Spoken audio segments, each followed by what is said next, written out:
Gobierno se ha hecho un alto a la sesión del Consejo de Ministros que se viene desarrollando desde tempranas horas. Vamos a escuchar anuncios importantes en medio de este estado de emergencia que se vive en el país. Señoras y señores, muy buenas tardes. En el marco de la sesión del Consejo de Ministros se da inicio a la conferencia de prensa del señor Presidente de la República, Martín Vizcarra Cornejo. Muy buenas tardes. Tengan todos ustedes. Hoy, como todos los miércoles, estamos llevando a cabo la sesión del Consejo de Ministros. Para tal efecto, tenemos una agenda bastante extensa que venimos desarrollando desde las 8 de la mañana. Ya tenemos un buen avance, pero sin embargo hacemos un alto en la sesión de Consejo de Ministros para podernos comunicar por intermedio de los medios de comunicación con toda la población en general, a quienes nos debemos las autoridades, a la población, para rendir siempre cuenta de los avances que venimos haciendo en el tema específico, que es el tema de coyuntura de los últimos meses de esta pandemia generado por el coronavirus, pero también de algunos otros temas que estamos viendo y analizando en nuestro gobierno. El gobierno y este gabinete está firmemente comprometido en la lucha contra COVID-19 y lo hacemos, y como siempre lo hemos dicho, convencidos de que en función del artículo 1 de nuestra Constitución, lo primero es la persona humana. En consecuencia, cada decisión que tomemos va a estar siempre tomando como referencia primero lo que es mejor para la vida y para la salud de todas las personas.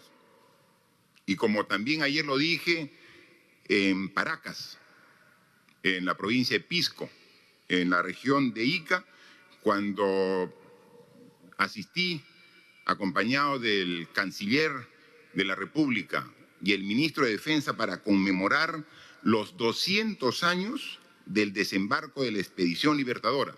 Qué fecha histórica tan importante. Estuvimos en Paracas porque el 8 de septiembre, hace 200 años, llegó una expedición desde Chile, desde Valparaíso, con fuerzas chilenas y argentinas principalmente, lideradas por don José de San Martín, para sumarse a los patriotas peruanos, para buscar de manera definitiva la libertad de nuestro país. Y ahí teníamos también hace 200 años un enemigo común, no solamente en el Perú, sino en el continente. Y ese enemigo común lo logramos derrotar porque estuvimos unidos. Ayer, con mucho agrado, escuché las palabras dichas a la distancia por Alberto Fernández, presidente de Argentina, y por Sebastián Piñera, presidente de Chile, quienes con mensajes, cada uno desde su país, coincidían con nuestra posición, que juntos, al interior de cada uno de nuestros países, pero también en el continente, tenemos que nuevamente derrotar a un enemigo común, ¿no? Como hace 200 años. Y hace 200 años no fue fácil derrotar a este enemigo común, porque llegó un 8 de septiembre de 1820 la Expedición Libertadora, pero se tardó muchos meses para proclamar la independencia el 28 de julio de 1821. Pero aún proclamando la independencia, no se consolidó hasta 1824. Ese tipo de gestas que duran años para buscar grandes objetivos son las que deben unir a todos los ciudadanos. Como hemos pedido desde hace 6 meses, unión a los peruanos para combatir a este enemigo común. Y vemos que este problema, que no solamente afecta al Perú, que no solamente afecta a nuestro continente, sino al mundo entero, también reclama la unidad de todos.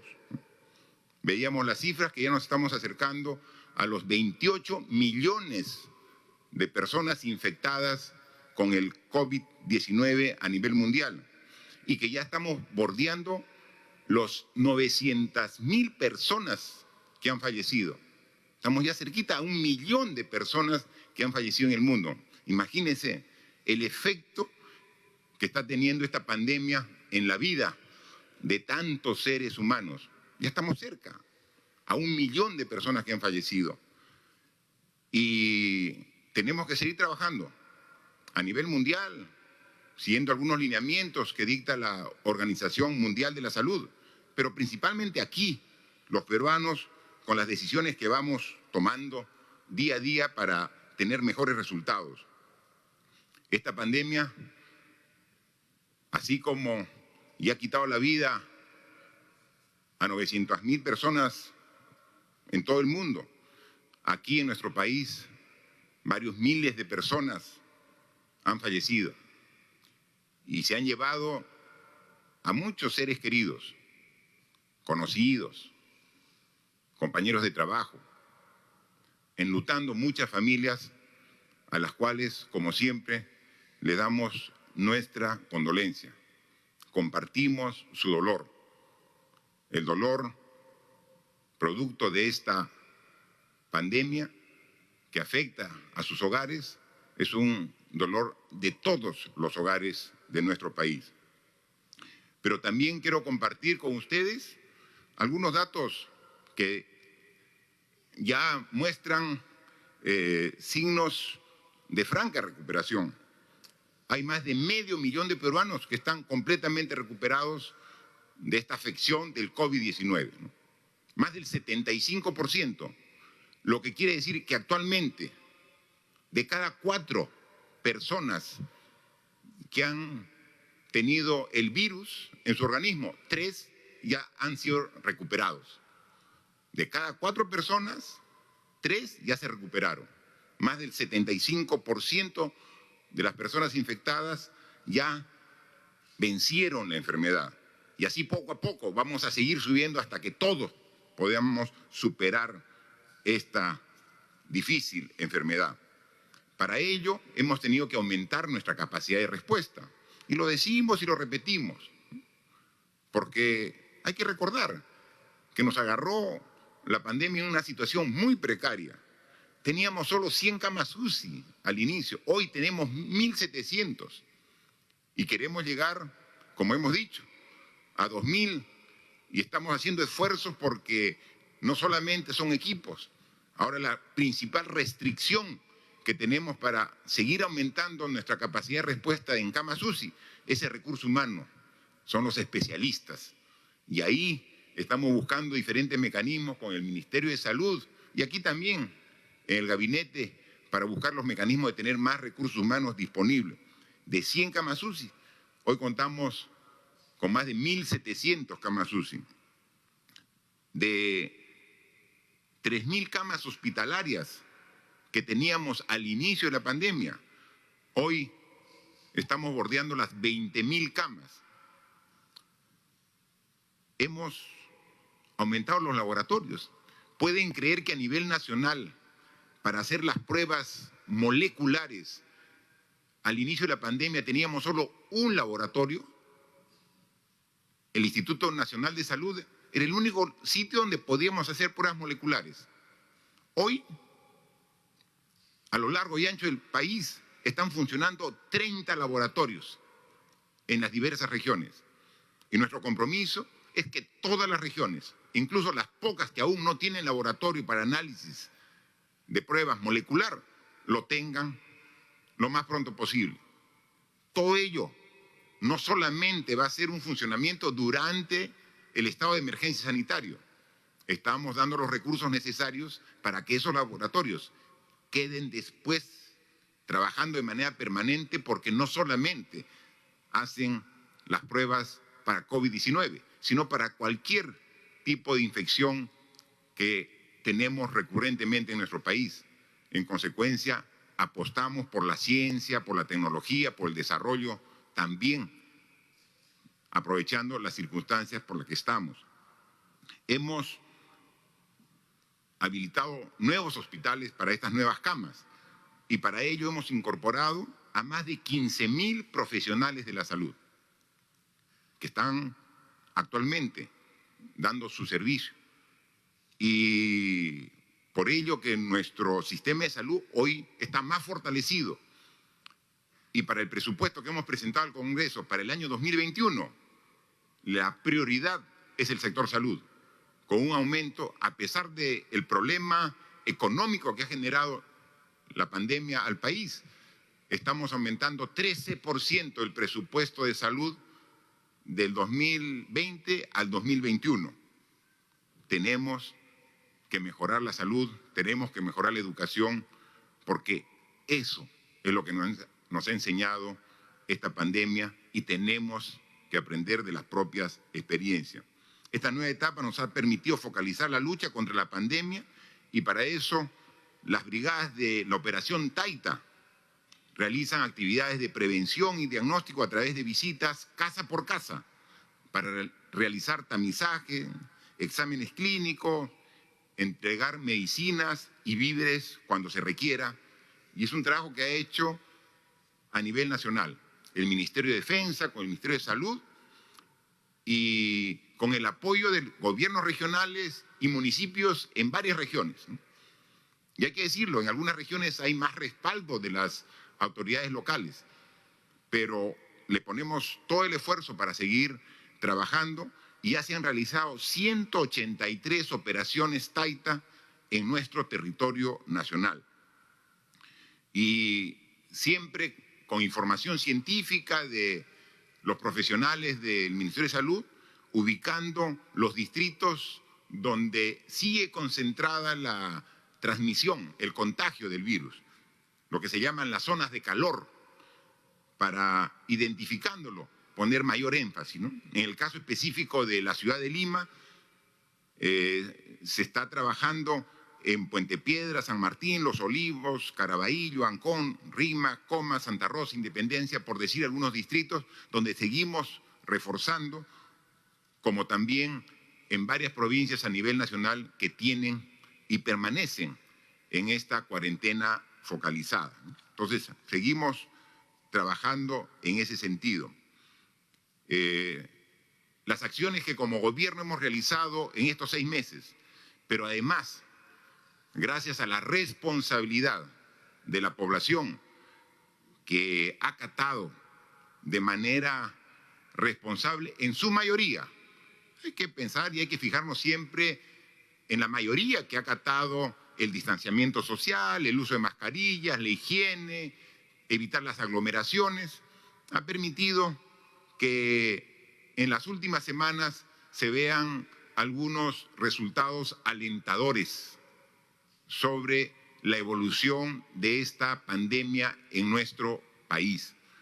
Para ello, yo quiero pedirle a nuestra ministra de Salud, a la doctora Pilar Macetti, que nos pueda, apoyada en 2 cuadros que ha hecho el propio Ministerio de Salud, poder explicar cómo así se va demostrando de manera objetiva la mejora que se ve en las últimas 4 semanas, el último mes. Por favor, doctora Pilar Macetti.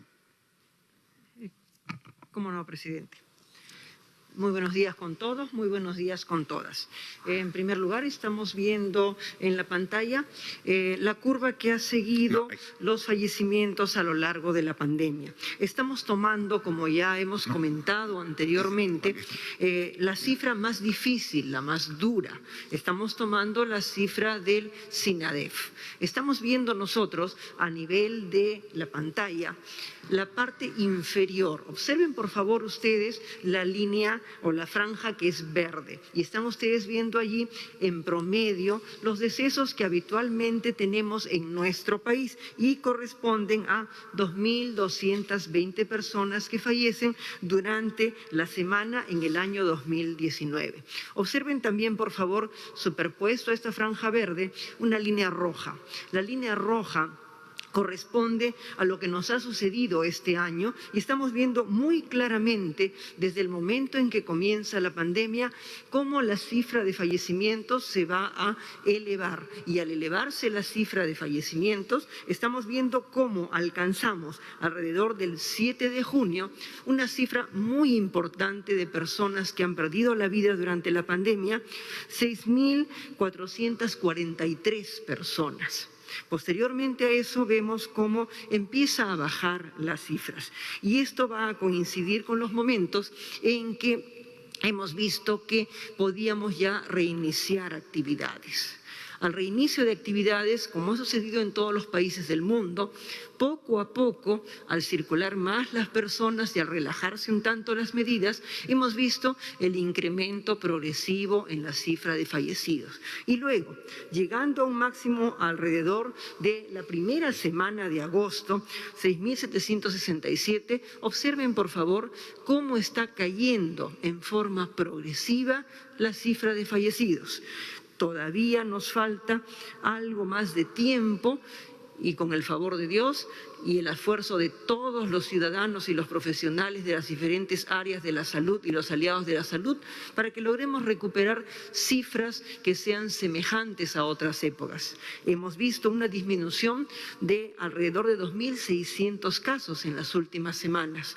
Esto nos da a todos esperanza, pero no es realmente un triunfalismo.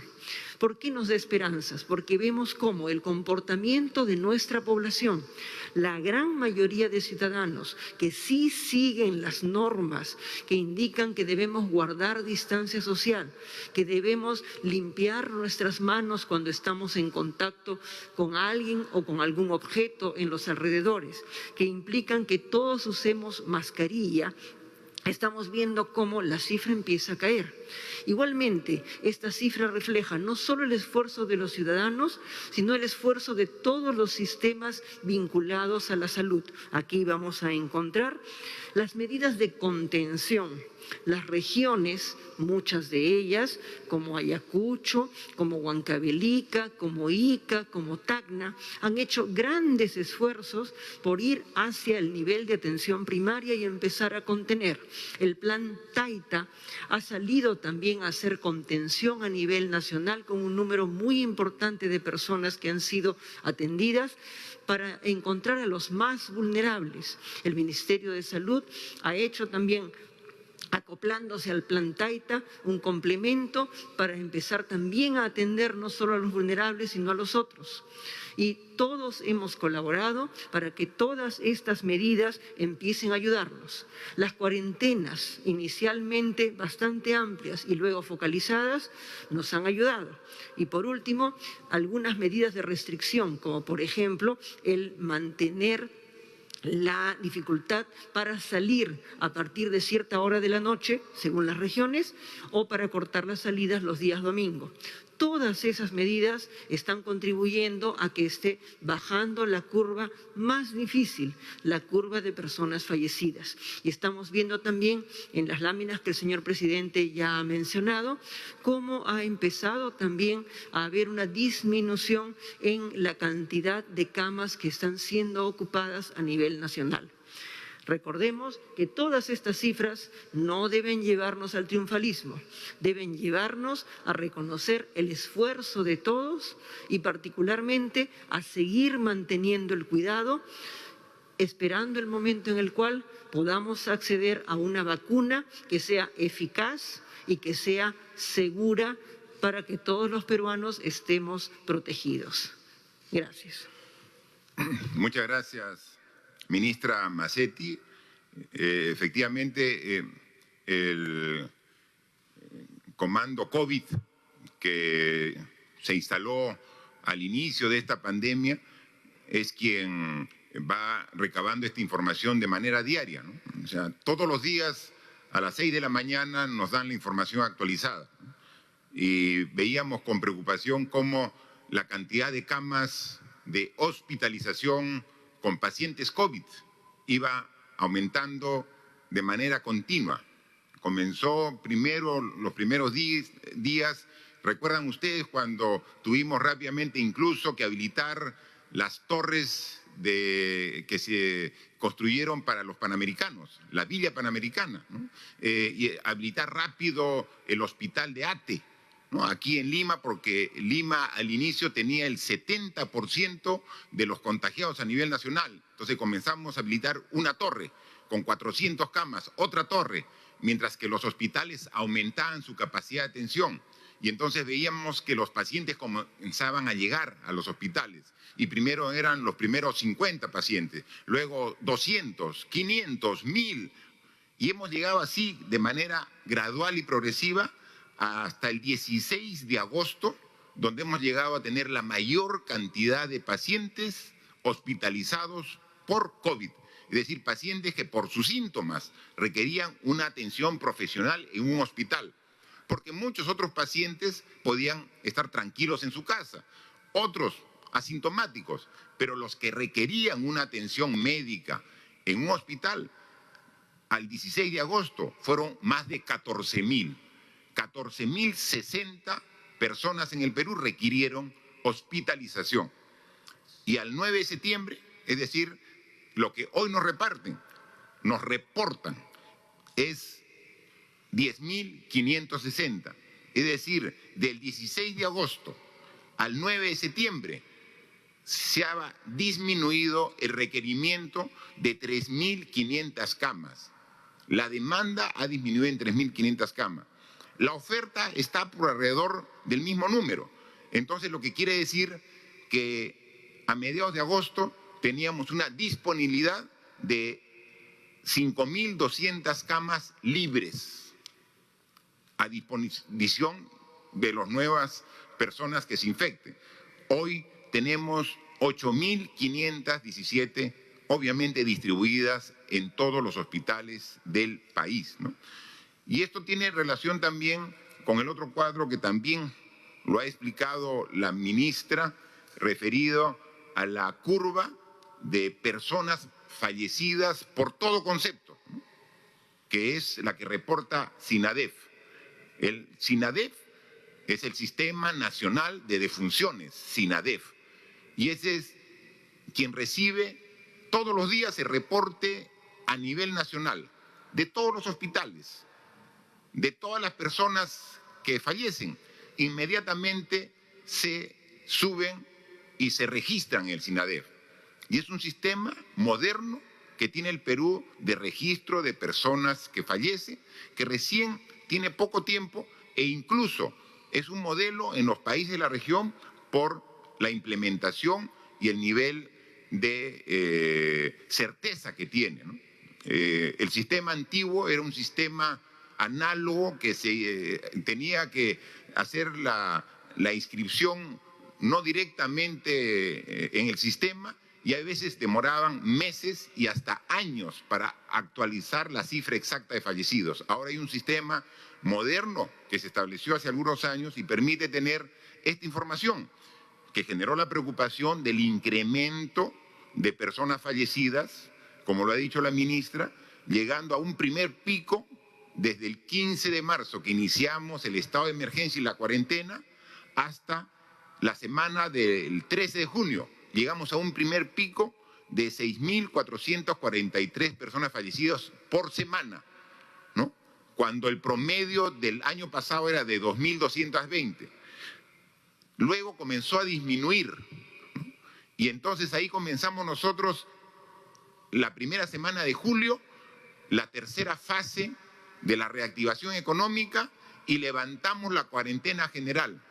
Y eso generó de que muchos de los ciudadanos se confíen y comiencen a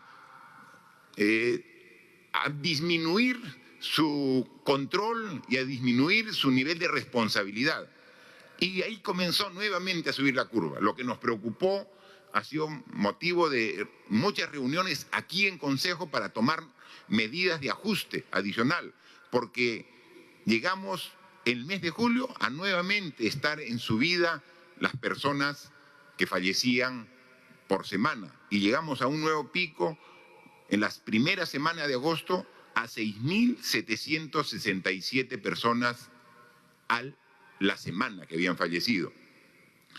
Nuevamente pusimos más énfasis en focalizar las áreas de cuarentena por provincia, por región, incluso sabiendo que era incómodo y molesto para las personas. Nuevamente establecimos el toque de queda los domingos, todo el día, hace 6 semanas. Y vemos que toda esta suma de factores, pero la más importante, el compromiso y la colaboración de las personas, los ciudadanos, han hecho que a partir de la primera semana de agosto, de manera sostenida, comiencen a disminuir la cantidad de personas fallecidas por semana.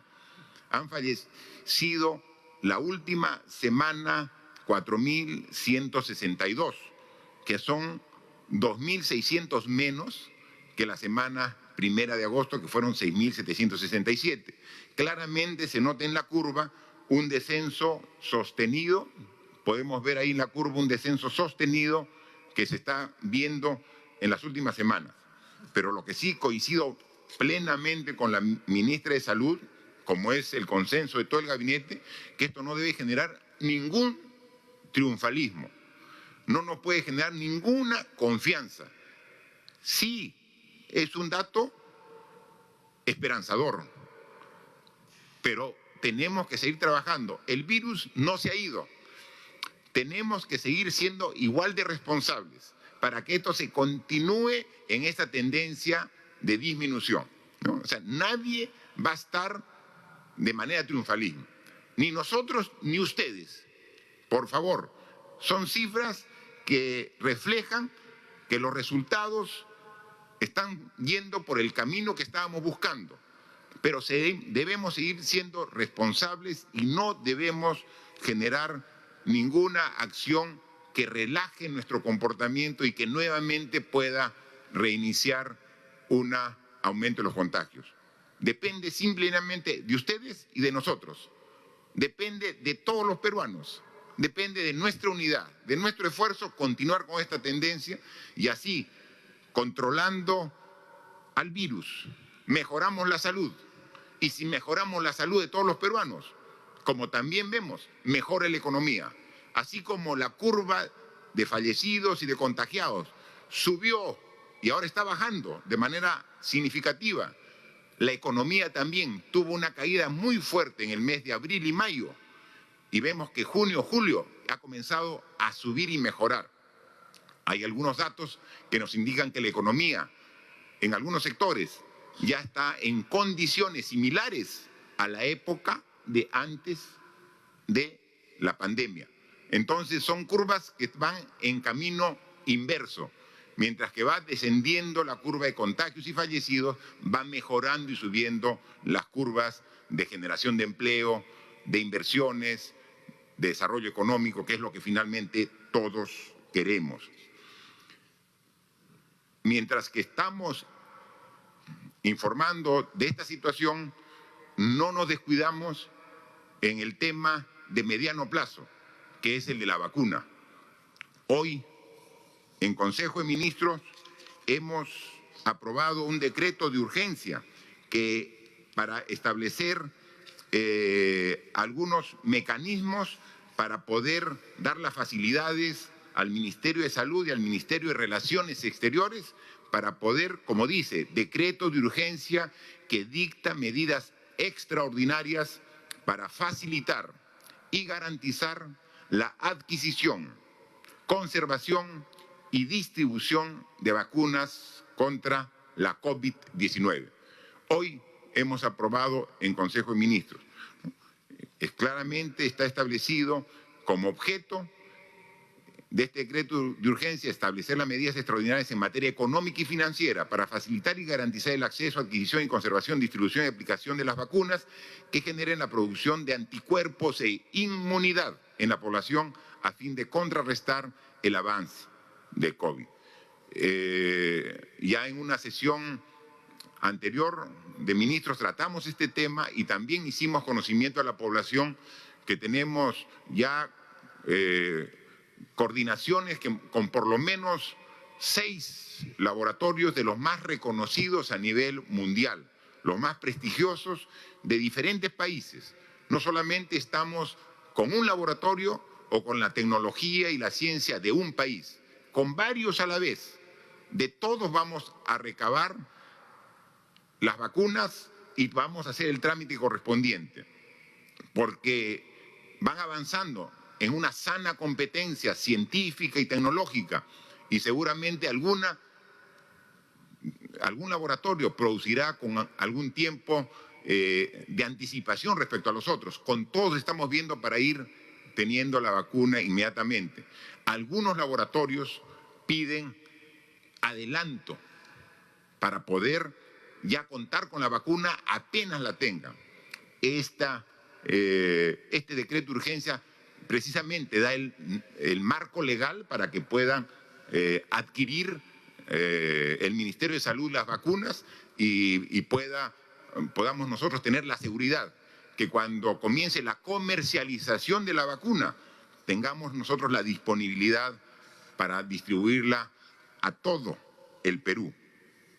Dentro de ellos hay varios laboratorios que están en la última fase de prueba de la vacuna y han tomado en cuenta nuestro país para esa fase 3, que es la última para que quede aprobada, ¿no? Vimos que el gran interés de muchos peruanos que se ofrecieron como voluntarios para poder recibir esta vacuna que todavía es parte de la fase 3.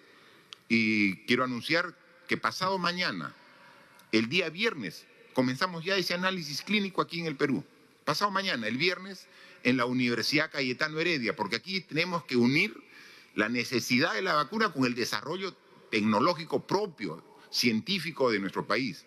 Hay 2 universidades que están también sumando esfuerzos, la Universidad Nacional Mayor de San Marcos y la Universidad Cayetano Heredia, entre otras universidades. La academia está a la altura de las circunstancias en esta pandemia y el día viernes se va a comenzar el análisis clínico de un primer laboratorio que va a administrar la vacuna a 6.000 ciudadanos que ya se registraron.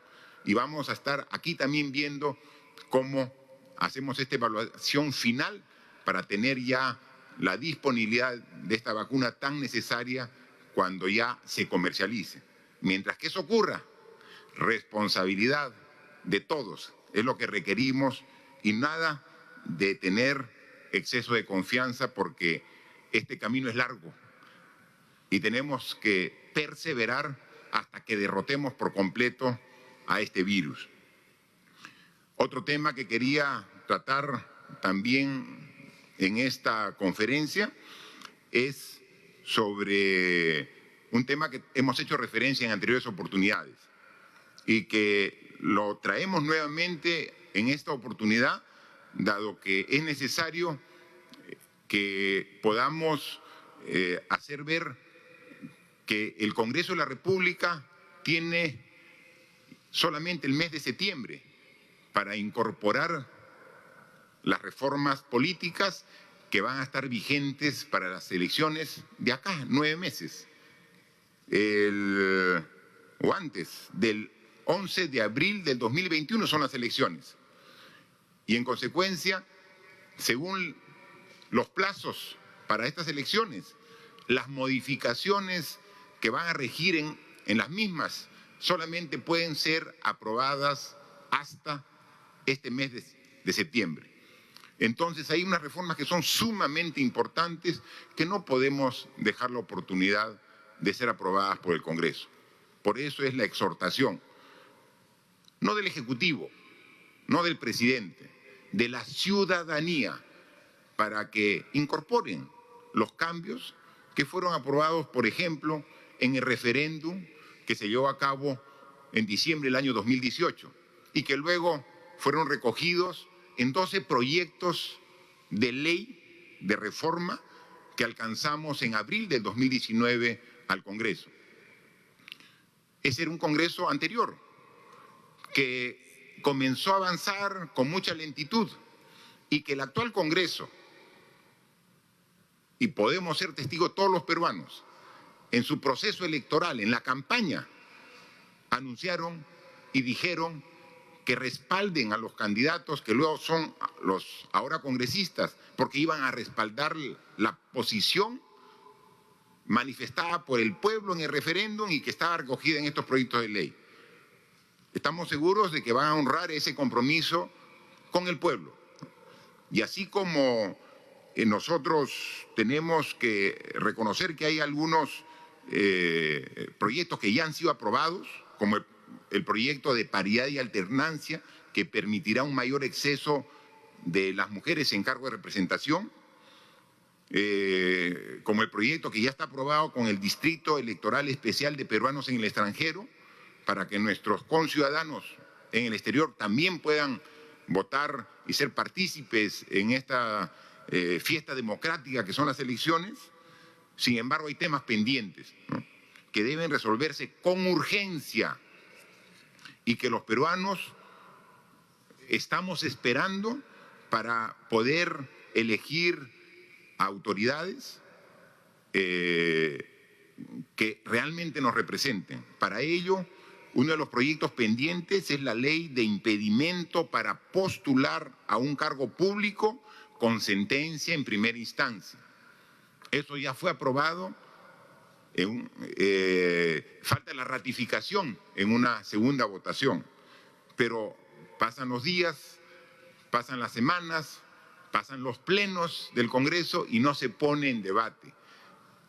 Por favor, como todos los peruanos, pedimos que se ponga en consideración para la próxima votación esta ley de impedimentos para postular a cargo público con sentencia en primera instancia. Es sumamente importante. De igual manera, falta que se apruebe la ley sobre financiamiento de los partidos políticos, ¿no? Señores congresistas, ustedes hicieron suyo este pedido de la población. Estamos seguros que van a honrar este compromiso. Tenemos que trabajar juntos los peruanos y confiamos en el legislativo para que estos temas sean aprobados. Y también esperamos que pongan en debate un tema que ha sido considerado y que fue una de las propuestas, que es la eliminación del voto preferencial.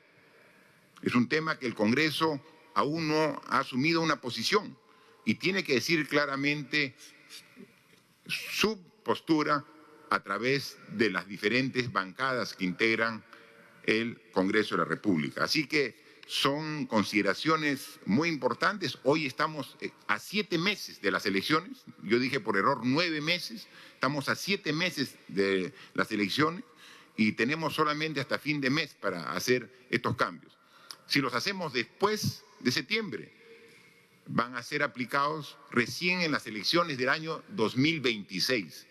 Y eso no está esperando la ciudadanía. Queremos mejorar la participación democrática con candidatos que puedan garantizar una mejor función en estos cargos públicos. Así que reiteramos este pedido y consideramos que es de mucha utilidad para la democracia garantizar elecciones que sean más representativas de lo que esperamos los peruanos de todas nuestras autoridades. Agradezco la atención prestada y queremos dejar a los medios de comunicación, que como siempre son 5, los que el día de hoy van a hacer sus preguntas para que podamos responder aquí los ministros que estamos todos aquí reunidos en sesión de consejo. Por favor, si nos da la lectura correspondiente. Primera pregunta de ABC de España. La iniciativa Resucita Perú, dirigida por el cardenal Barreto, además de una carta firmada por 200 científicos e infectólogos, buscan unir en una sola plataforma a médicos y científicos con el fin de combatir el COVID-19.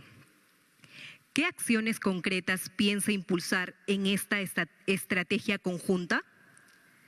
La burocracia ha sido el principal óbice para que los esfuerzos de los científicos en el desarrollo de pruebas moleculares, rastreo digital, plantas de oxígeno vea la luz. ¿Cómo destrabar a instituciones sobrepasadas de papeleo para que se concreten estos aportes? En Latinoamérica y el mundo se llamó a su equipo de científicos para combatir el COVID-19 a inicios de marzo. 6 meses después, y dadas las duras cifras que vemos, ¿se buscará generar un canal de comunicación eficiente entre los científicos con el MINSA y la PCM? Por favor, esta pregunta la responde de manera conjunta la ministra de Salud y también nuestro premier, por favor. Gracias, presidente.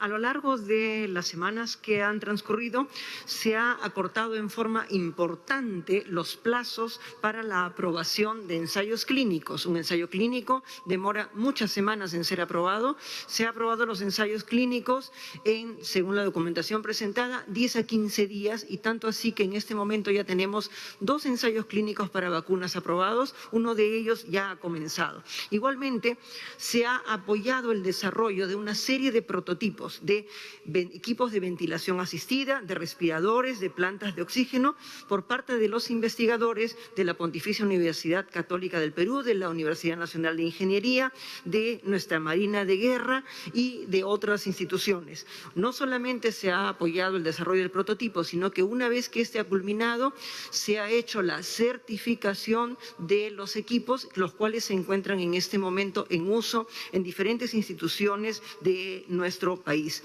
Igualmente se ha apoyado la investigación, muy importante para nuestra patria, el desarrollo de una vacuna contra la COVID, una vacuna contra el coronavirus, en una institución nacional en colaboración, una empresa nacional en colaboración con una universidad, y en este momento se está respaldando inclusive el desarrollo de las pruebas a nivel de ensayos en animales de experimentación en una institución del Ministerio de Salud en colaboración con ellos para facilitarles el desarrollo. Igualmente, a raíz de una serie de aprobaciones que han habido de concursos para investigadores nacionales, se ha apoyado a 8 investigadores que están desarrollando pruebas moleculares innovadoras, proporcionándoles las muestras necesarias para la validación a los 8 por igual, uno de ellos con un financiamiento privado y los otros 7 con financiamiento de universidades o del Estado. A todos ellos se le ha proporcionado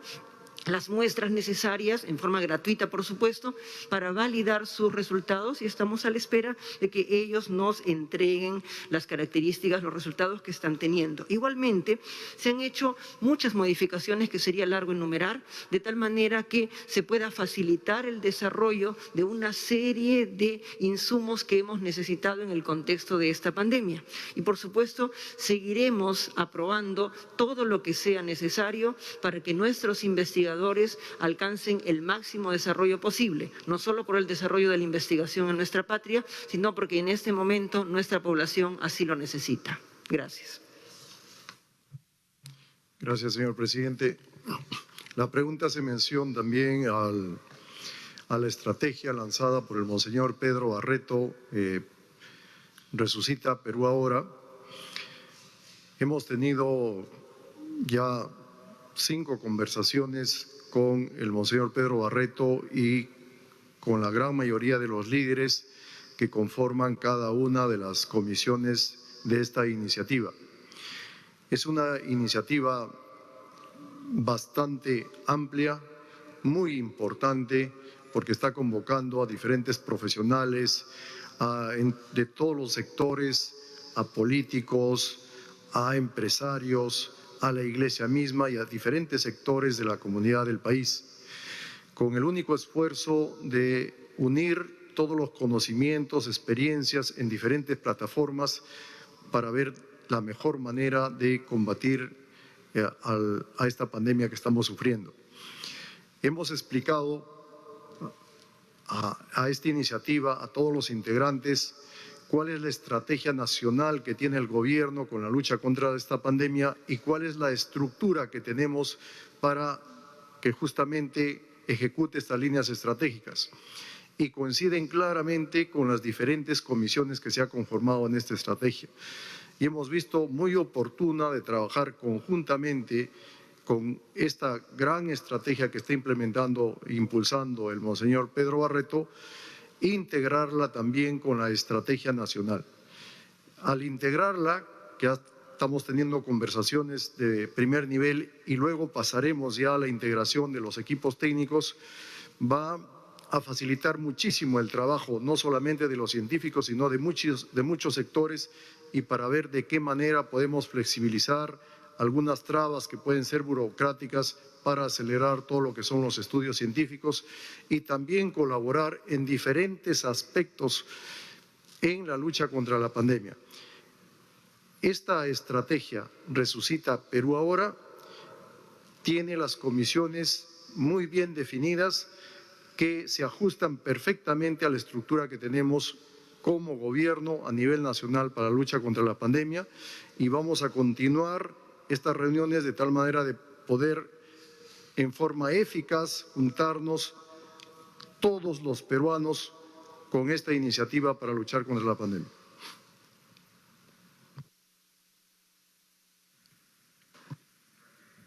Gracias. Siguiente pregunta, por favor. Segunda pregunta de Noticias Piura 3.0. Señor presidente, han pasado 20 días desde la última vez que preguntamos sobre el Hospital Temporal de la Virenita y hoy han transcurrido más de 2 meses desde que inauguró esta infraestructura y la unidad de cuidados intensivos sigue sin funcionar. ¿Considera que estamos ante un caso de ineficiencia por parte de la Autoridad para la Reconstrucción con Cambios y E-Salud? ¿Cree que la población se merece al menos un mea culpa desde el Ejecutivo? De otro lado, preocupa el aumento de la criminalidad en la región, como asaltos y asesinatos. Además, las continuas reuniones sociales o familiares no pueden ser controladas por la policía y Fuerzas Armadas. ¿Se dotará de mayor logística? Asimismo, los alcaldes se quejan por la falta de recursos para potenciar las áreas de fiscalización y serenazgo. ¿Habrá nuevas transferencias? Sí. Ministra de Salud, para la parte que le corresponde, por favor. Cómo no, señor presidente. Ha tenido algunas dificultades para el inicio de actividades, ciertamente. Lo que ha sucedido es que han tenido dificultad para la instalación de la planta de oxígeno, que en este momento ya se encuentra en proceso. Las camas han sido ocupadas, ya hay alrededor de 40 personas hospitalizadas, los equipos de ventilación asistida, 20 equipos ya han sido transferidos hace varios días con todo el equipamiento correspondiente. Habían planificado 40 equipos, pero en este momento no es posible tener personal suficiente para implementar los 40 equipos. Es por eso que se les ha transferido 20. Y a lo largo de las últimas semanas han estado haciendo la implementación de todos los equipos necesarios que acompañan a esto. En este momento, tanto el gobierno regional como E-Salud se encuentran trabajando para poner completamente operativo el sistema de oxígeno, y Reconstrucción con Cambios es quien está detrás de la estructuración de esta planta y su puesta en funcionamiento.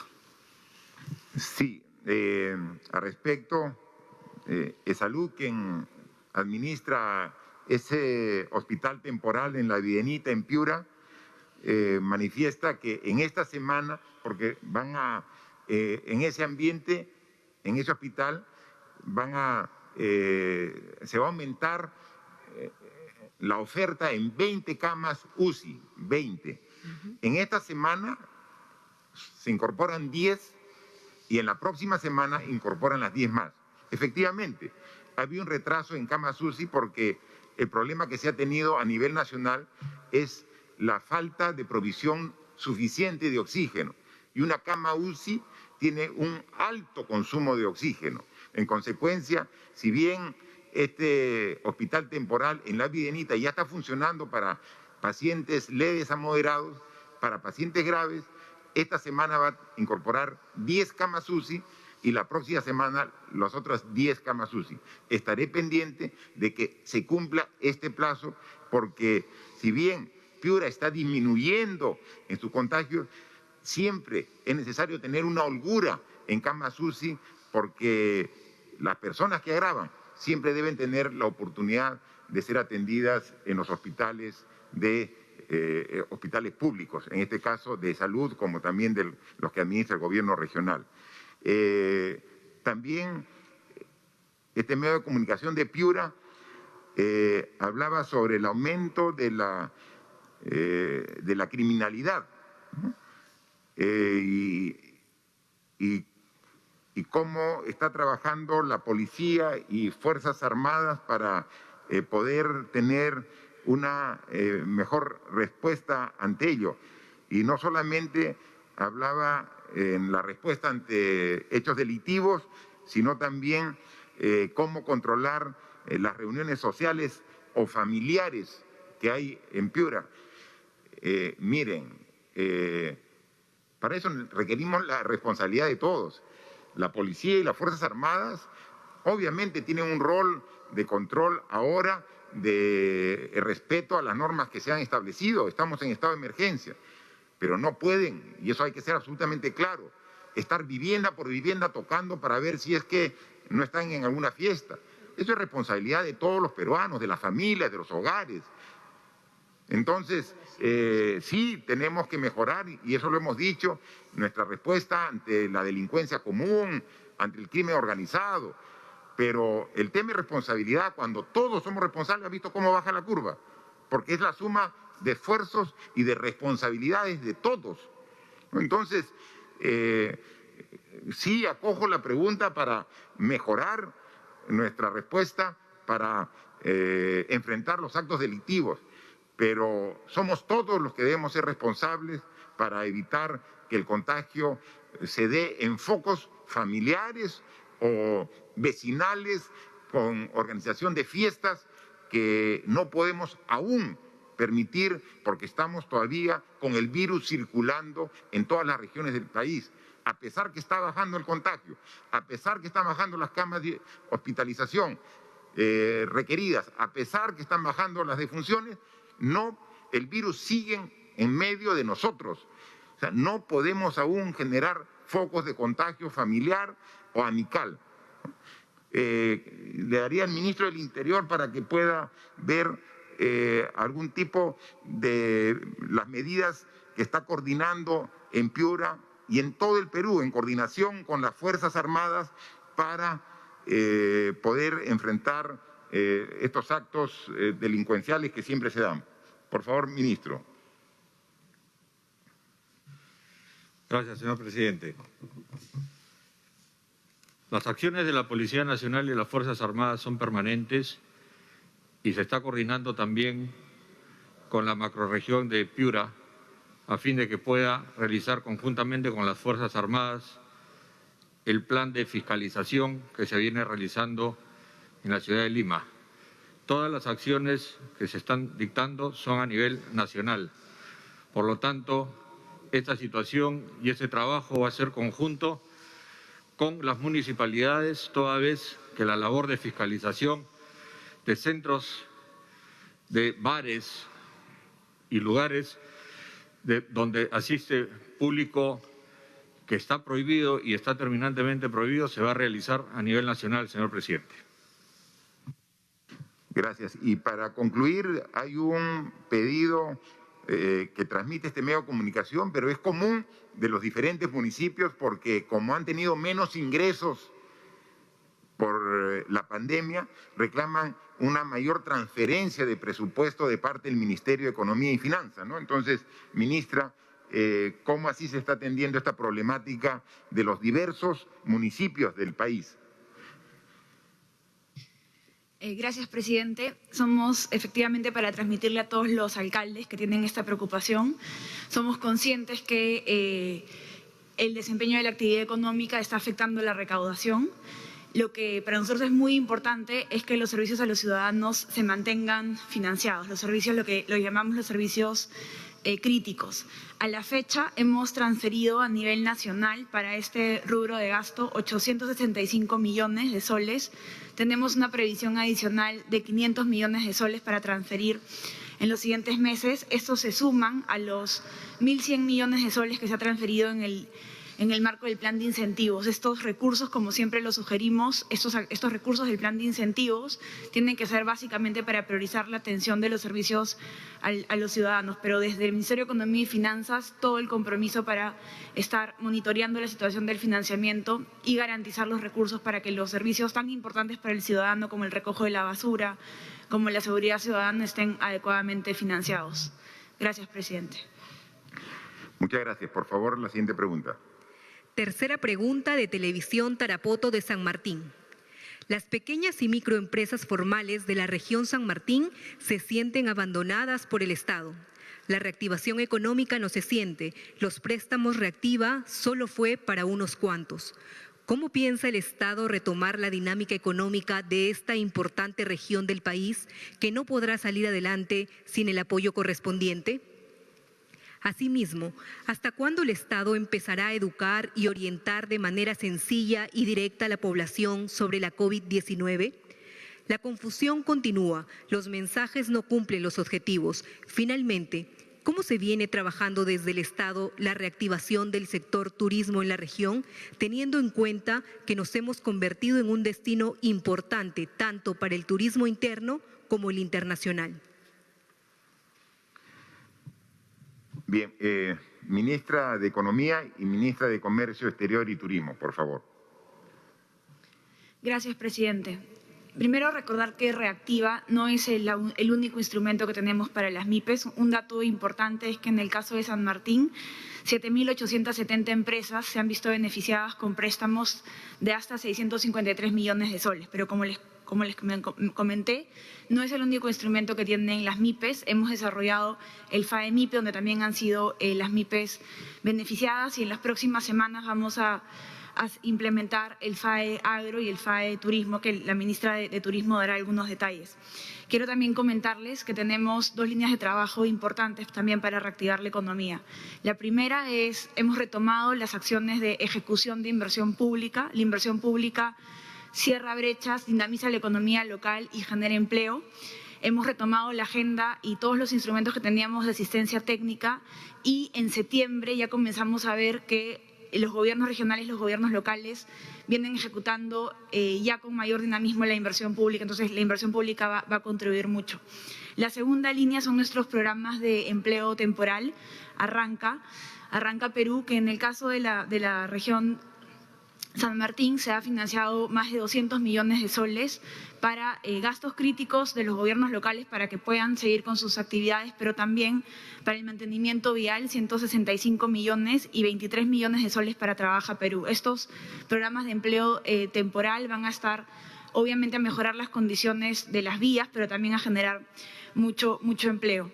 De manera complementaria, también tenemos el programa Compras MIPE, que ha tenido más de 700 millones este año. La idea es que las MIPES puedan venderle productos al Estado que son de mucha necesidad. Y también un tema transversal, como lo ha dicho el presidente muchas veces, esta pandemia nos ha enfrentado a problemas estructurales y las MIPES enfrentan muchos retos para poder formalizarse, para poder aumentar la productividad.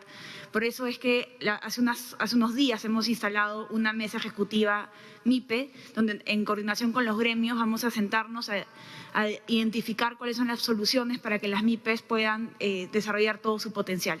Muchas gracias, presidente. Gracias, ministra. Ministra de Comercio Exterior y Turismo, por favor. Gracias, presidente. Muy buenas tardes con todos.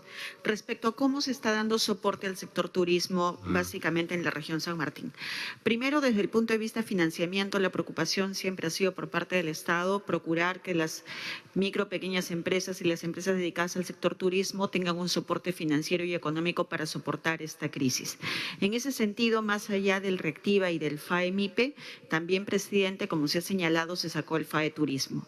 Ya hoy podemos señalar, presidente, que el día 14 ya se estaría sacando a subasta la tasa, con lo cual a partir de la próxima semana, finales de la próxima semana, ya los recursos estarían a disposición de todas las empresas del sector turismo que ya deseen participar y pedir financiamiento. Eso es por el lado del FAE Turismo. Paralelamente, el 28 de agosto cerramos la convocatoria por 50 millones de un fondo no reembolsable para lo que es Turismo Emprende, que está dirigido a todos los operadores del sector turismo, justamente para acompañarlos en capital de trabajo, pero también, sobre todo, para la implementación de lo que son protocolos de bioseguridad en este contexto para que puedan reanudar sus actividades económicas. Eso es por el lado del financiamiento. Por el lado de la promoción del turismo interno, estamos trabajando a través de PROMPERÚ, quien ha trabajado una campaña que próximamente se lanzará, presidente, a través del cual vamos a fomentar el retorno al turismo, que estamos de vuelta. Y eso implica un trabajo coordinado que se está desarrollando con los gobiernos regionales, con los directores regionales de turismo, así como también con los gremios del sector turismo en la región y con la Cámara de Comercio. De hecho, como parte de este acercamiento y trabajo conjunto para poder desarrollar circuitos turísticos turísticos seguros y rápidos. En ese marco, justamente, como bien señala San Martín, que es una región amazónica donde justamente creemos que va a estar orientado el futuro turismo, toda vez que tienen muchas áreas naturales protegidas y el aire libre, es que este fin de semana tenemos reunión ya con Iquitos, justamente para ir cerrando esas articulaciones, y la siguiente semana nos corresponde ir a San Martín, toda vez que ya estamos reiniciando obra en 2 obras emblemáticas en San Martín que tienen que ver con el mejoramiento de la infraestructura de Lamas, así como también con el mejoramiento de infraestructura del Sauce, presidente, que usted recordará, la parte de la laguna fue afectada producto del terremoto que se sufrió hace un año. Producto de eso es que ya reiniciamos obra y estaremos la próxima semana yendo a entregar el terreno también para que se inicie y se continúe con los 2 procesos que están en convocatoria. Finalmente, como parte del turismo ya receptivo, que consideramos que será mucho más adelante, estamos a la espera de la reapertura de la 4ª fase, donde ahí se prevé ya la apertura de vuelos internacionales, pero básicamente para lo que es turismo corporativo. Gracias. Gracias. 4ª pregunta de RPP Noticias. Señor presidente, ¿el gobierno tiene alguna hipótesis certera acerca del porqué de la disminución en la mortalidad a nivel nacional según datos del SINADEF? ¿Qué medidas se plantearán en adelante, entendiendo que hay países como España cuyas cifras también disminuyeron, pero han vuelto a subir? Señora ministra de Salud, en días pasados usted manifestó que los asintomáticos no contagiaban a nivel de quienes sí presentaban síntomas. ¿Podría aclarar esas afirmaciones? Por último, el exministro de Salud, Víctor Zamora, ha estado dando declaraciones acerca de los aparentes tratamientos, aunque no existe ninguno, para combatir la COVID-19, lo cual ha llevado a cierta confusión. Si bien se ha descartado el uso de la hidroxicloroquina, ¿por qué el gobierno insiste con la ivermectina? ¿Hay alguna evidencia científica de que los pacientes mejoren con ese supuesto tratamiento? Por favor, ministra de Salud. Gracias, presidente.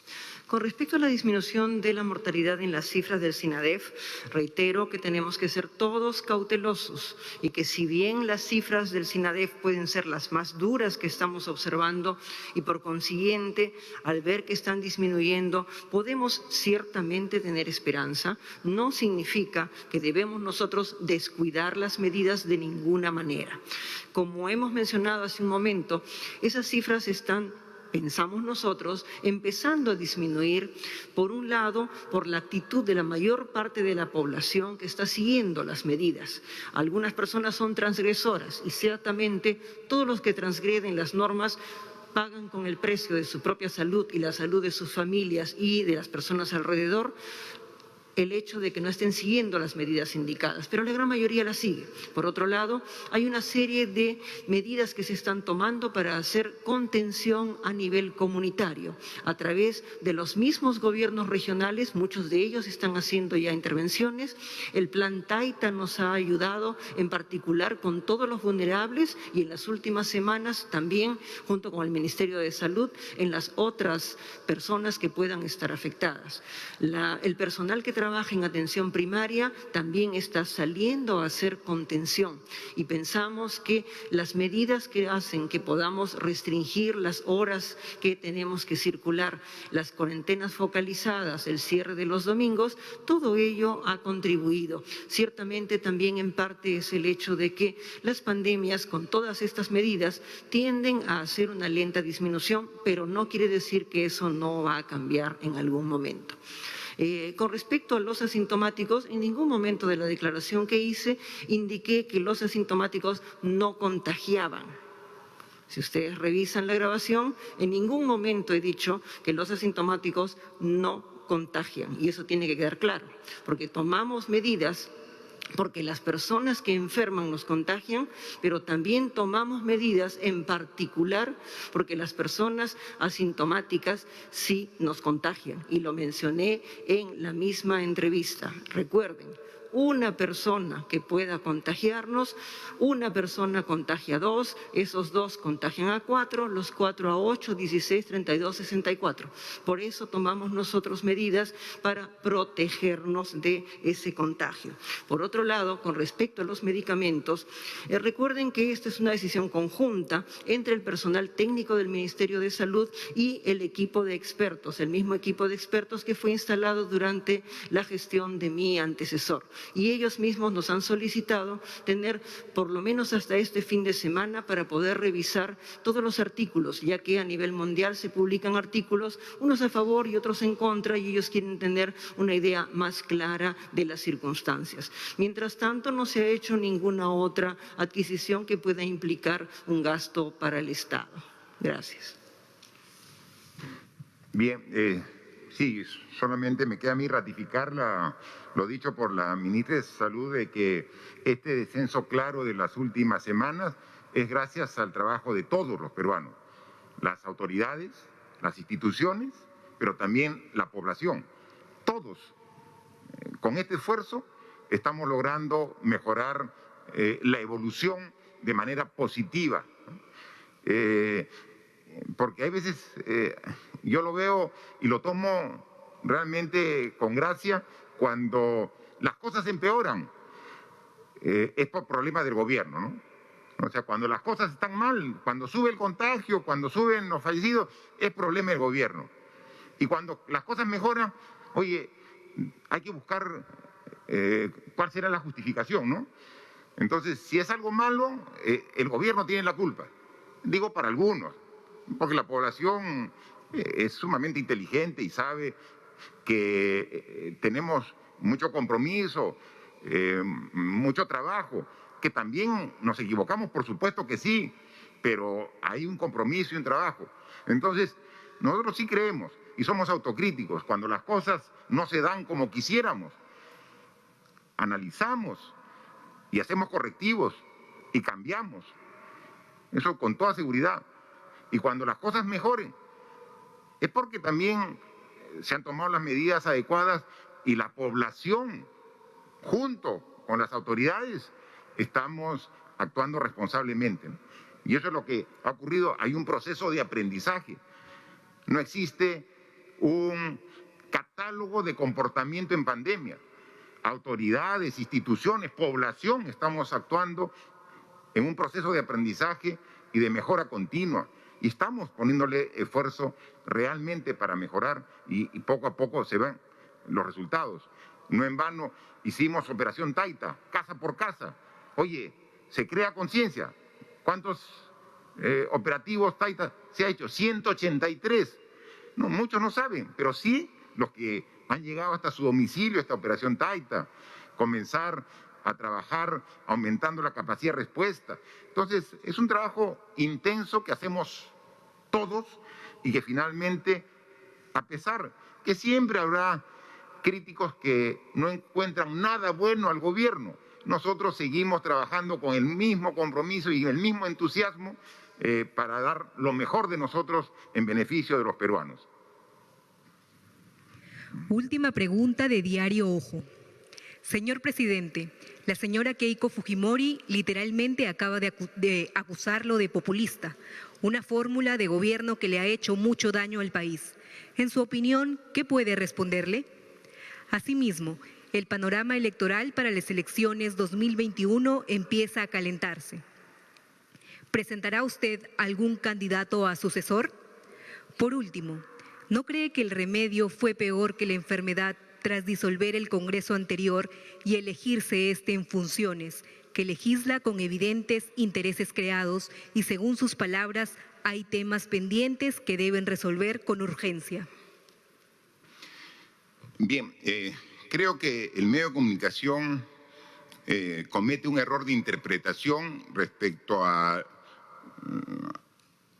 concepto de populismo. ¿A quién se refiere, ¿no? De una lectura rápida, porque esto se ha dado recién en el transcurso de hace algunos minutos, yo entiendo que a quien está mencionando como populismo es a las acciones que ha tomado últimamente el Congreso de la República, ¿no? Entonces, nosotros estamos tomando medidas responsables. cuando tomamos medidas de atender a la población a través de los bonos que hemos llegado con 760 soles. Estamos llegando a más de 7 millones de hogares. Eso no es populismo, eso es atender a la población en una situación de emergencia que ha paralizado la economía por un tiempo y que para esta reactivación tenemos que asistir. Y por eso va a haber un segundo bono, que los detalles lo daremos en la próxima semana, en el próximo Consejo de Ministros, cómo va a ser esta distribución. O sea, esta es una obligación nuestra, atender a estas personas, a estos hogares vulnerables, ¿no? Mejorar los programas sociales en época de pandemia es una obligación que tenemos. Dar el presupuesto a los municipios para que puedan llegar con canastas de víveres a los hogares más necesitados, o sea, en pandemia es completamente justificado, ¿no? Dar presupuesto al sector salud para que pueda adquirir equipo de protección personal, mayor cantidad de pruebas rápidas y moleculares, las medicinas para tratar a los pacientes que lo requieran. Las medidas que tomamos aquí es realmente después de mucho debate y pensando lo que es mejor para la población en las circunstancias que nos encontramos, ¿no? Populismo de ninguna manera hemos hecho acá y me parece que en ese sentido no es tampoco las declaraciones que se han dado, ¿no? Respecto al nuevo Congreso, ¿no? La decisión que tomé como una potestad, una prerrogativa como presidente de la República de disolver constitucionalmente el Congreso anterior, luego de denegar la confianza por segunda vez a un gabinete, tenía una justificación muy clara y respaldada por la mayoría de la población, ¿no? En esa oportunidad, recuérdese, ¿no? Ya estaban próximos a elegir un nuevo tribunal constitucional de una manera precipitada y sin buscar realmente a los mejores candidatos para ocupar cargo tan importante. O sea, íbamos a dejar nosotros como autoridades, como presidente del Perú, que elijan a los que tienen que interpretar la Constitución de una manera antojadiza, de una manera precipitada, ligera. O sea, el accionar fue lo que correspondía en ese momento. Y el propio Tribunal Constitucional ha determinado que el acto que tomamos en esa oportunidad el 30 de septiembre del año pasado fue un acto regido a la norma y a la Constitución. Y fue para precisamente preservar las instituciones democráticas que nos rigen y nos dan la solidez y consistencia como Estado, ¿no? Entonces, definitivamente correspondía. Si no, actualmente tendríamos seguramente un tribunal constitucional de personas con intereses particulares y no pensando en el bien del país, en bien de la ciudadanía, ¿no? Sin embargo, por eso es que hoy he hecho una reflexión de que esta disolución del Congreso nos llevó a una elección de un nuevo Congreso con un tiempo limitado, solamente para que completen el periodo legislativo. Y los candidatos manifestaron como la mayoría de la población que iban a corregir lo que el anterior Congreso hizo mal. Bueno, pues vamos a estar atentos. Vamos a ver qué bancadas tienen en este mes para corregir lo que no hizo el anterior Congreso. Vamos a ver, vamos a estar atentos. Si con su accionar ratifican lo que dijeron en las elecciones. Vamos a ver a las bancadas. Vamos a ver quién vota a favor de evitar que puedan postular personas sentenciadas en primera instancia. Y quienes se harán los locos y quizás no vayan ese día o no estén presentes en la votación. Vamos a estar atentos. Como ciudadanos, digo, como ejecutivo, el respeto a la independencia de poderes, el respeto a la institucionalidad. Pero como ciudadanos, vamos a ver quién se abstiene, ¿no?, Hay veces, cuando no se quiere asumir responsabilidades, no estoy ni a favor ni en contra, me abstengo. No, aquí hay que tomar posición. ¿Está de acuerdo o no está de acuerdo usted, congresista, de que sentenciados en primera instancia postulen como autoridad? ¿Está de acuerdo o no está de acuerdo? Si está de acuerdo, dígalo sí. Y si no está de acuerdo, sea claro en decirlo y manifestarlo. Para eso se cambió el Congreso anterior, porque no estaba actuando en función de lo que la mayoría demandaba de sus autoridades. Y por eso, al colisionar con el Ejecutivo en estas dos oportunidades que no dieron la confianza, se configuró perfectamente la causal que permitió el cierre constitucional del Congreso. Este nuevo Congreso tiene que actuar corrigiendo los errores del anterior, porque eso es lo que esperamos todos los ciudadanos. Y mientras tanto, nosotros seguimos trabajando como Ejecutivo. Y nuestro compromiso, así como tiene su compromiso el Congreso de legislar, nosotros somos Ejecutivo y vamos a seguir tomando decisiones para mejorar nuestra respuesta ante la pandemia. Y vamos a seguir luchando hasta combatirla y derrotarla, hasta tener la vacuna para que nuestra población tenga el nivel de inmunidad que requerimos. Y lo vamos a hacer, ese es nuestro compromiso. Vamos a seguir trabajando para generar las condiciones, como han dicho, en Piura, como nos han dicho, en Tarapoto, en San Martín y en todo el Perú, para que nuevamente la economía se reactive y se generen los puestos de trabajo. Hemos lanzado una serie de programas a nivel nacional que están en proceso y tengan la seguridad que se van a generar en las próximas semanas la fuente de trabajo en los municipios provinciales, con quienes estamos trabajando con el Ministerio de Transportes en el mantenimiento de toda la red de caminos vecinales, que es tan importante. Estamos trabajando con el Ministerio de Trabajo para generar trabajo temporal a través del programa Trabaja Perú, en la reactivación con el mantenimiento de canales, bocatomas con el Ministerio de Agricultura, en la construcción de viviendas a través de los núcleos financiados por el gobierno, principalmente promocionando la construcción para los que no tienen vivienda y que a través del programa Techo Propio, en sitio propio, vamos a ver, todo eso está ya encaminado y está con el presupuesto. Esa es nuestra responsabilidad. Y por último, nuestra responsabilidad también está en garantizar elecciones libres y transparentes. Vamos a dar todo lo que requieran las instituciones a cargo de estas elecciones para garantizar. Y nuevamente, por favor, no estemos después quejándonos sobre las autoridades, si nosotros mismos las elegimos. Elijamos bien para evitar este tipo de preguntas. No estamos, el Congreso no se ha designado, se ha elegido y en consecuencia somos responsables de las autoridades que elegimos.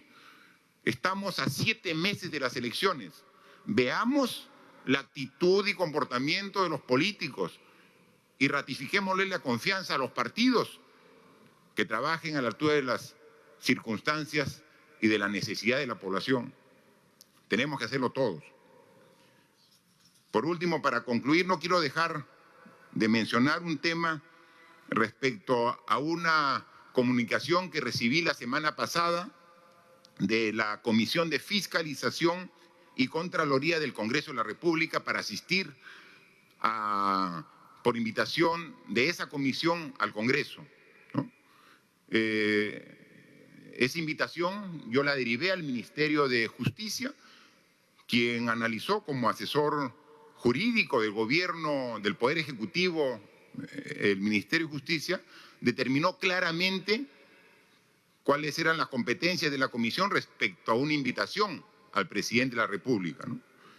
Y entonces trasladamos la respuesta al presidente del Congreso, ¿no? Le trasladamos al presidente del Congreso, esto dice, ¿no? O sea, y nosotros somos respetuosos de la institucionalidad, del orden, del debido proceso, ¿no? Y entonces nos ha llegado una comunicación del Congreso. Yo pensé que nos iba a contestar si el presidente del Perú oficia al presidente del Congreso cuál es la posición que tenemos, lo menos que esperaba era que el presidente del Congreso nos responda, ¿no? No, ha mandado, Oficialía Mayor ha mandado un documento derivado de la comisión, ¿no? O sea, no. Sin embargo, lo damos por recibido, donde dice que efectivamente, y el propio presidente del Congreso manifiesta de que lo que dice el Ministerio de Justicia es lo correcto, ¿no? Solamente está tipificado en qué circunstancias podría recibir una invitación del Congreso del Presidente de la República. Sin embargo, este gobierno es claro y transparente. Este gobierno tiene como bandera la lucha contra la corrupción. Y no tenemos problema en aclarar cualquier circunstancia que pueda generar duda, ¿no? Así que, sin tener la obligación, como lo manifiesta el propio Ministerio de Justicia y como lo ha reconocido el Congreso de la República, pero con un ámbito de transparencia, yo voy a aceptar que la Comisión de Fiscalización me haga llegar por escrito las preguntas que tenga bien hacer sobre este tema que está en investigación. Y le responderé como corresponde también por escritos. O sea, con un ánimo de transparencia para ratificar, como siempre ha hecho el gobierno, que es un gobierno que no tiene nada que esconder, que está siempre del lado de la población. Entonces, a pesar del análisis que ha hecho el Ministerio de Justicia, vamos, y le digo, al comité, a la Comisión de Fiscalización, las dudas e interrogantes que tenga, háganoslas llegar por escrito y serán absueltas de la misma manera, ¿no? Pero solamente un comentario adicional. Lo que está en investigación es el caso de una orden de servicio de un trabajador del Ministerio de Cultura, ¿no?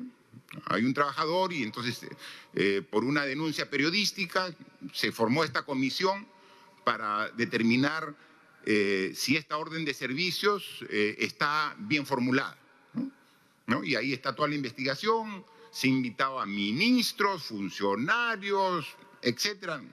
Creo que hay como 50 personas que están invitadas para ver este caso. Perfecto. Lo que corresponde a nosotros como Ejecutivo, todas las facilidades, toda la información para que puedan tener un informe real, verídico y objetivo al respecto. Pero yo voy y quisiera llamar la atención sobre un tema más amplio, ¿no?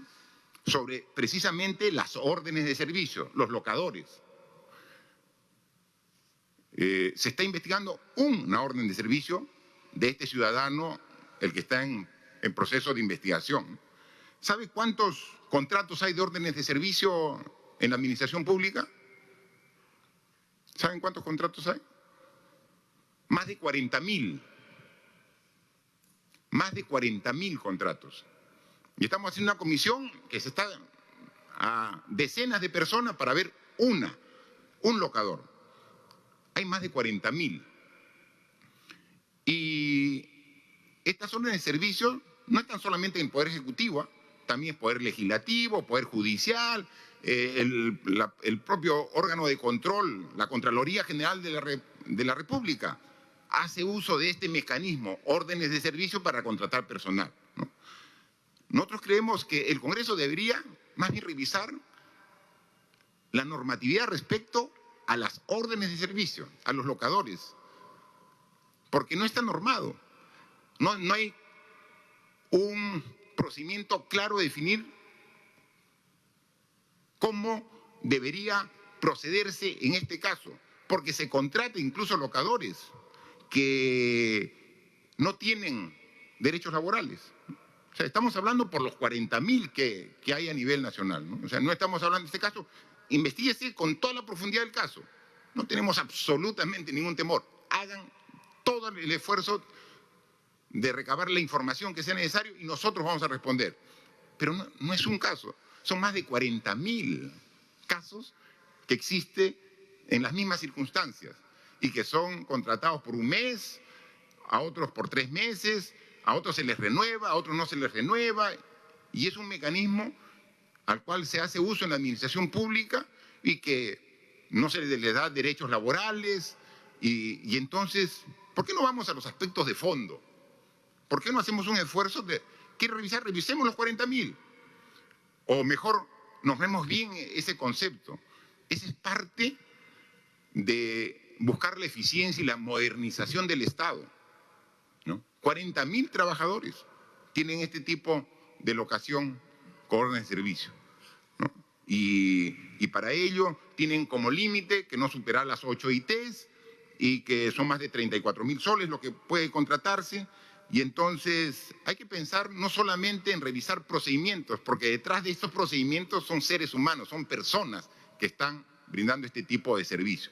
Entonces, veamos, adicionalmente a esta revisión, a este análisis, a esta investigación de la Comisión de Fiscalización y Contraloría del Congreso, yo pienso que queríamos ir a lo más profundo, revisar el sistema general de locadores, revisar el sistema general de las órdenes de servicio. Eso es lo que se espera de un Congreso de la República, ¿no? Mejorar y modernizar el Estado, ¿no? A través de un análisis amplio, profundo y hacer propuestas que cambien, ¿no? Entonces, a disposición, como siempre, del Poder Legislativo, yo hubiera preferido que esta comunicación sea para hablar en temas mucho más amplios y profundos, pero si ese es el tema de preocupación, con todo gusto. Espero las preguntas por escrito y tengan la seguridad que serán respondidas con total sinceridad y con la veracidad con que hemos actuado siempre en nuestra vida. Muchas gracias por la atención a todos ustedes. Las palabras entonces del presidente de la República, quien, sin la necesidad de estar obligado, ha aceptado entonces a recibir las preguntas de la Comisión de Fiscalización para que sean respondidas por escrito. Continuamos con la programación habitual de TE Perú.